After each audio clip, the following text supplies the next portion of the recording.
Fala, Blaugranas! Matheus Norman aqui para mais um vídeo no canal do Blaugrana Brasileiro. Hoje vindo falar para você sobre a hora de Marc Casador. A gente achava que pelo excesso de meio-campistas e pelo fato da maioria deles estarem à frente do Casador no quesito hierarquia de elenco, ele teria poucas oportunidades ao longo da temporada 25-26. Algumas pessoas defendiam que ele fosse vendido. Ele próprio cogitou essa possibilidade, tendo tanto interesse de clubes da Premier League que pagariam o valor pedido pelo Barça para levá-lo até a Inglaterra. Mas nem o Barcelona queria que ele saísse, nem o Hansi Flick dizia que ele era dispensável, nem o jogador quis sair. As portas se fecharam para qualquer venda muito cedo na janela de transferências. E hoje a gente entende por quê. Não tem nem um mês completo de temporada. A temporada começou no meio de agosto, agora já no começo de setembro, a gente percebe a importância que terá Marc Casador já nessas primeiras rodadas de campeonato espanhol. A gente vai já comentar um pouco mais sobre essa situação, mas antes aquele lembrete, você sabe que é importante. Curte o vídeo, se inscreve no canal, hypa! Fazendo tudo isso, você está me ajudando a continuar crescendo e a levar um conteúdo cada vez melhor para blaugranas espalhados pelo mundo inteiro.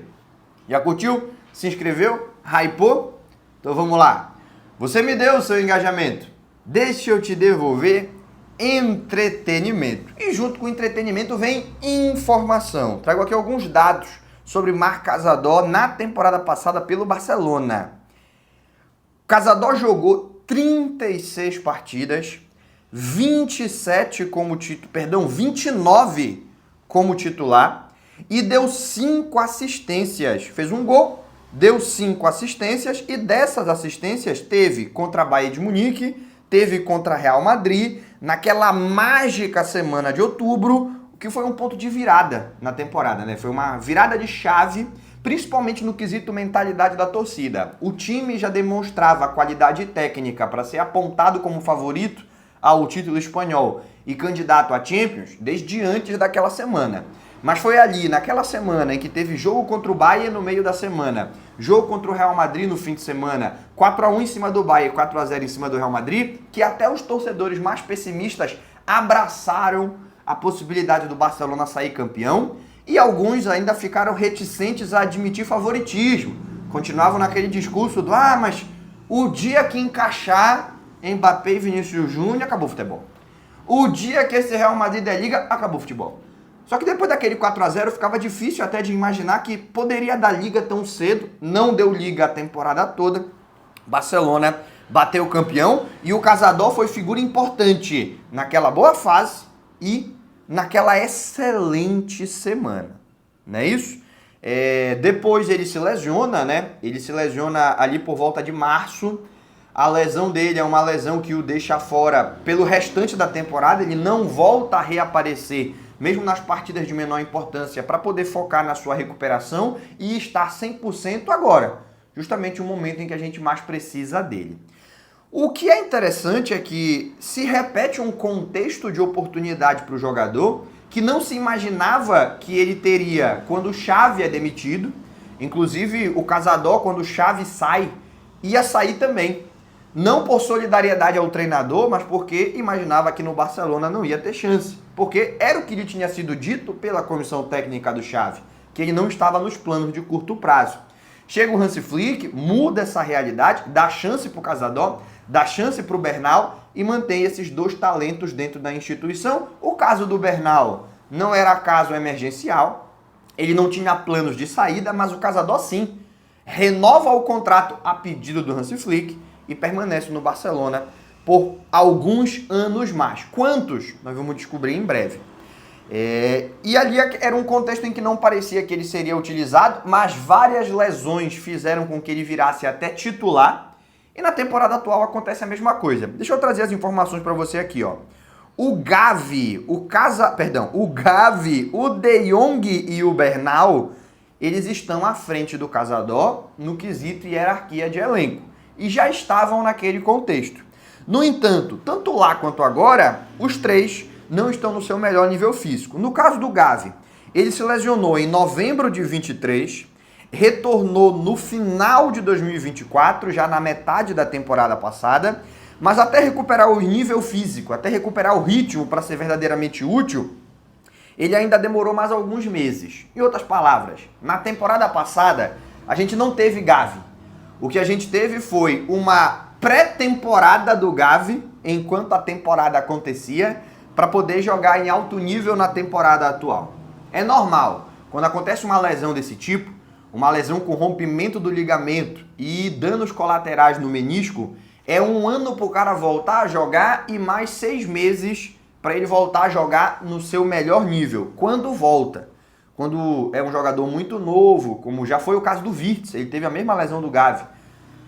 O caso do Gavi, o caso do Bernal, a esperança é de que eles voltem a jogar no seu mais alto nível. O normal é que consigam, embora precisem de tempo para isso. Se fosse uma lesão com mais de 30 anos de idade, aí seria difícil você voltar a jogar no nível de antes, embora jogar, atuar, estar em campo, isso seja possível, a medicina ela já permite.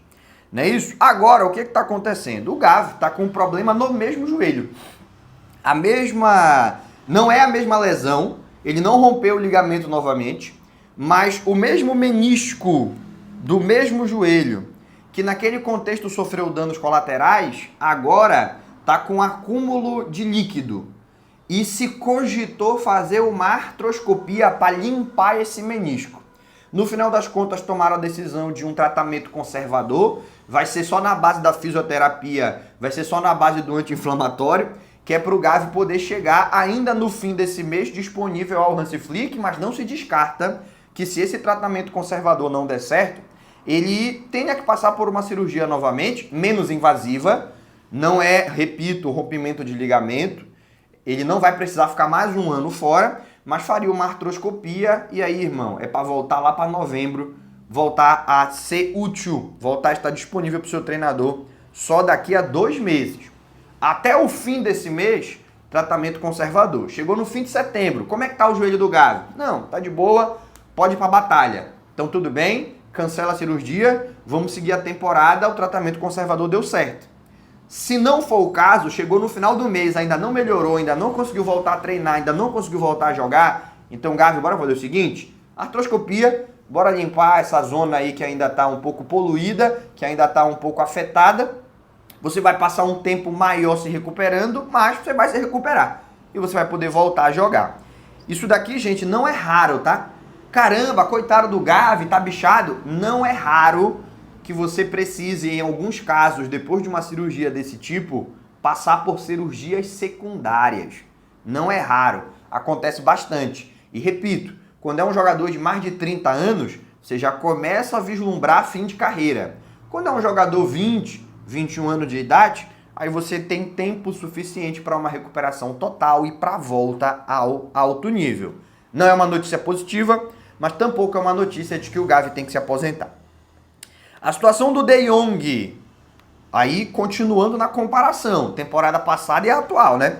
O De Jong na temporada passada, na verdade 2 temporadas antes, ele tinha se lesionado, né? Ele se lesionou no último mês de temporada da última temporada do Xavi, naquele clássico no Bernabéu, o clássico do gol fantasma do Lamine Yamal, aonde, para surpresa geral, as câmeras que estavam focadas na linha do gol estavam desligadas exclusivamente no momento em que a bola que o Yamal chuta passa pela linha, o Lunin vai fazer a defesa dentro do gol.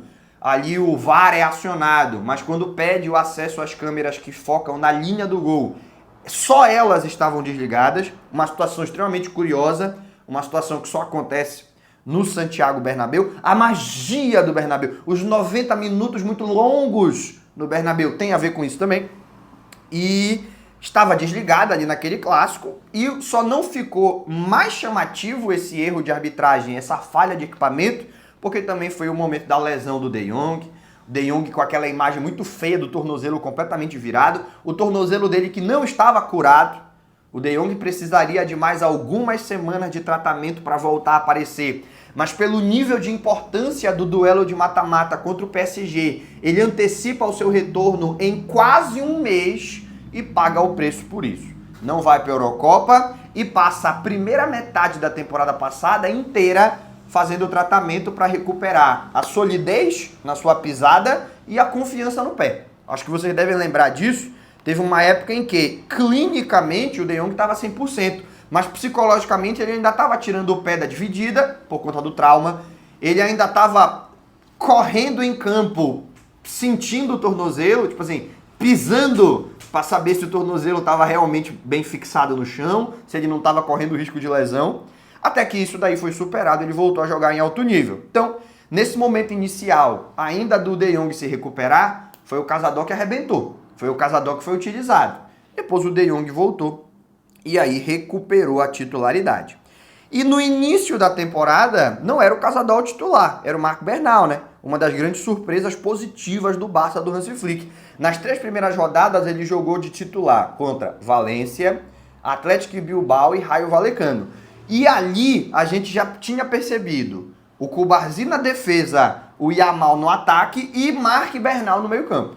Quesito talento, quesito nível técnico, era Yamal no ataque, Cubarsí na defesa, Marc Bernal no meio campo. Tá aqui a espinha dorsal dos próximos 20 anos de Barcelona. Porque os 3 ali eram sub-18, os 3 jogadores naquele contexto com 17 anos de idade ou menos. Então, ali era um contexto de muita ilusão, né? Ilusão no bom sentido, muito otimismo com o que aquele garoto estava demonstrando. Talvez não viesse para ser titular imediatamente, quando o De Jong retornasse teria uma disputa boa, mas certamente nos anos seguintes seria o grande nome do meio-campo, não só do Barça, mas talvez do futebol mundial. Uma opinião que quem acompanha a base do Barcelona já tem sobre ele há muito tempo, tá? Não é que ele jogou aqueles 3 jogos, nossa, que descoberta, não. Assim como o Lamine Yamal e o Cubarsí, desde que ele é moleque e tá na base do Barcelona, todo mundo já aponta, esse aqui vai ser grande no futuro. E não só na altura, que tem mais de 1,90 de engraçado. Também no nível de jogo. E tava mostrando isso. Aí vem a lesão gravíssima que ele sofre, né? Uma imagem muito feia, inclusive. Dá pra ver o menisco dele descolando, né? Na pele, dá pra ver que o joelho dele descolou, não tava do jeito correto. E aí 1 ano de recuperação. E vai acontecer com ele na temporada atual o que aconteceu com o Gavi na temporada anterior. Vai voltar agora, tá liberado para entrar em campo agora em setembro, só vai jogar em alto nível lá para dezembro. Então, meus amigos, são 3 jogadores que a gente imagina que estão na frente do Cazador, que estão dando a oportunidade para o Cazador mostrar que quem pensa isso está equivocado. É o mês de Marc Cazador. Gavi só deve reaparecer em outubro, talvez mais adiante. O Bernal já deve reaparecer agora, mas para jogar em alto nível, espera fim do ano, espera 2026. E o De Jong, até não tem uma recuperação longa pela frente, a tendência é que ele não possa jogar contra o Valência, mas nas partidas posteriores, contra Newcastle, Getafe, por aí afora, ele já esteja à disposição, só que a gente não sabe quantos minutos ele tem nas pernas, ou no glúteo, que foi aonde ele sentiu a lesão pela seleção holandesa. É o mês de Marc Cazador.